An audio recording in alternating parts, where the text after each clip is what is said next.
everybody? Welcome back to the BlitzCity Podcast. I'm your host, Kobe Orr, and today we are going to be going over just a couple takeaways from last week's win versus Mississippi Valley. And I think we can all agree that game should have been a lot.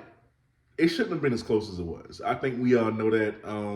And it wasn't the team's best performance this year. But you could even see it in TC's face, right? His post-game comments, how we got to learn how to effing close games out. I understand his frustration, and he's definitely right in feeling this way because, the season isn't young anymore. Like, we're like halfway, really almost done with it. So, yeah, you expect things to be a certain way by now, but realistically, you expected this to happen with Jackson State because a first-time head coach, like he's not Dion. Like, that is an anomaly.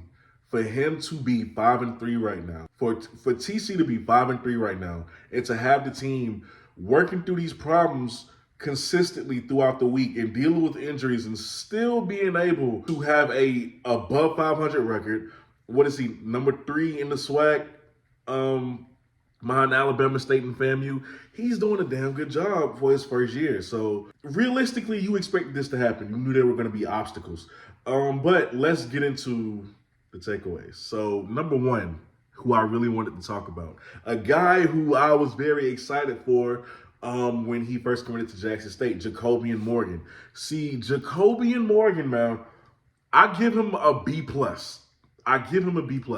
And I'm going to tell you why. He did everything right. Jacobian Morgan did everything right versus Valley. Okay, he looked comfortable in that pocket.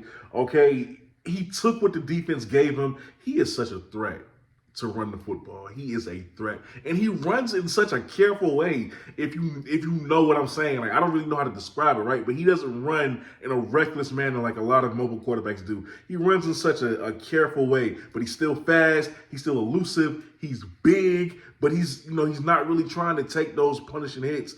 He's a very effective runner. He takes what the defense gives him. He gives you something that Jason Brown couldn't, right? Because Jason Brown isn't slow. He can run the football. He's picked up yards before, but he can't do it to the extent that Jacobian Morgan has. So they both bring something to that offense, right? And I love what he brings. So, yeah, he takes what the defense gives him. His legs is dangerous. He looked very much comfortable in that pocket. He made good decisions with the football. The only thing people would probably critique about Jacobian Morgan is the fact that, a lot of those deep balls that he was trying to throw, it was an accuracy issue. At least that's what people think. And if that's what you think, that's fine. I'm not here to discredit that. But me personally, in my opinion, I don't think it's an accuracy issue because he doesn't lack in accuracy. I hope y'all know that. He does not lack in accuracy. Jacobian Morgan, in those balls that he threw, I think it was just a case of not having the timing down.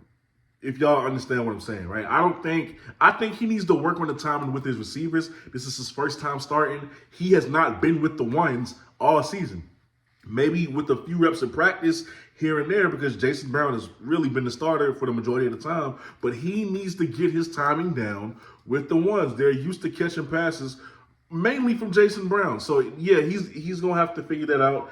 And he's going to have to get that timing down. That just comes with time. I think he'll be a lot better going forward, but I don't think it's an accuracy issue. Overall, I give Jacobian Morgan a B+.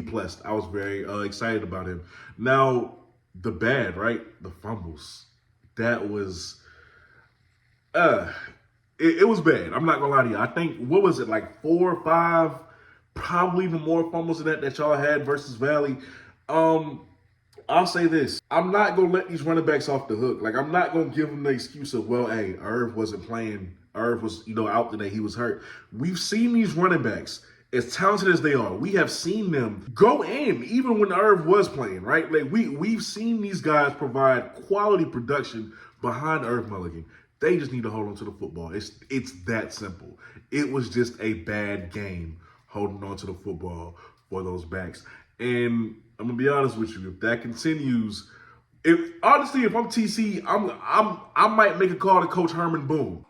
You fumble the football, and I will break my foot off in your John Brown hind parts, and then you will run a mile. All right, so he can work on fumbling all this week. And last but not least, the defense. Front seven is incredible. Front seven did incredible. I don't want to hear, well, it's Valley. No. Front seven did incredible. And they did about really anything they wanted to do. Phillip Webb, I watched a lot of him in his one-on-ones. He was getting off. And, you just wish you saw it more during the more important games this season. But overall, you could not be upset with the way that front seven performed. It was magnificent. As far as the secondary goes, B.J. Washington, correct me if I'm wrong, but he is the senior. I hate that. I really do hate that because that is such a talented young man. But Asias Guthrie, the fact that you get him back for another year, and he's continuing to just progress and flash after being out of football for a year. Let me say this about Asias too. That man is goated. Asias Guthrie knows how to get in his opponent's heads. He's a goat at that. And I said that on Twitter. That man knows how to get in your head. Like, I don't know what he be saying out there. I don't even think I want to know, man. But the boy know how to get in your head, bro. So that's that. Overall, it wasn't the best showing versus Mississippi Valley. I know you expected to blow this team out, and rightfully so, right? They had a freshman quarterback starting, one who I'm a big fan of, in Tyjarian Williams. Please keep an eye out for him. But nevertheless, a freshman quarterback, you really would have thought, like, okay, we're gonna go in and we're gonna really take this team to the woodshed. It didn't exactly happen, at least not offensively. But you came away with the win, and that's what really matters. All you can do now is regroup, find out where you went wrong, even though a lot of it was turnovers and shooting yourself in the foot, and then get back on the battle, get back at it for next week, because these next stretch of games, it only gets tougher from here. Valley was quote unquote easy. I don't want to say easy, but it is what it is. So it gets harder from here. So you're gonna have to go back to the drawing board. You're gonna have to fix things, find out where you went wrong, work on protection this week in practice. Hopefully Irv Mulligan is back. Even if he isn't, you should still be fine, but you want to have Irv Mulligan. He is the top back statistically in the SWAC right now, so you want to have him back. And let me know down in the comment section below if you believe that Jacobian Morgan should be the starter going forward. Let me know that down below in the comment section. How did you feel about his performance? What did you not like about this game? What should have been done differently versus Valley? Let me know all that down in the comments below. With that being said, y'all are watching the BlitzCity Podcast. I'm your host, Kobe Orr, and I'll see y'all next time. I'm out. Peace.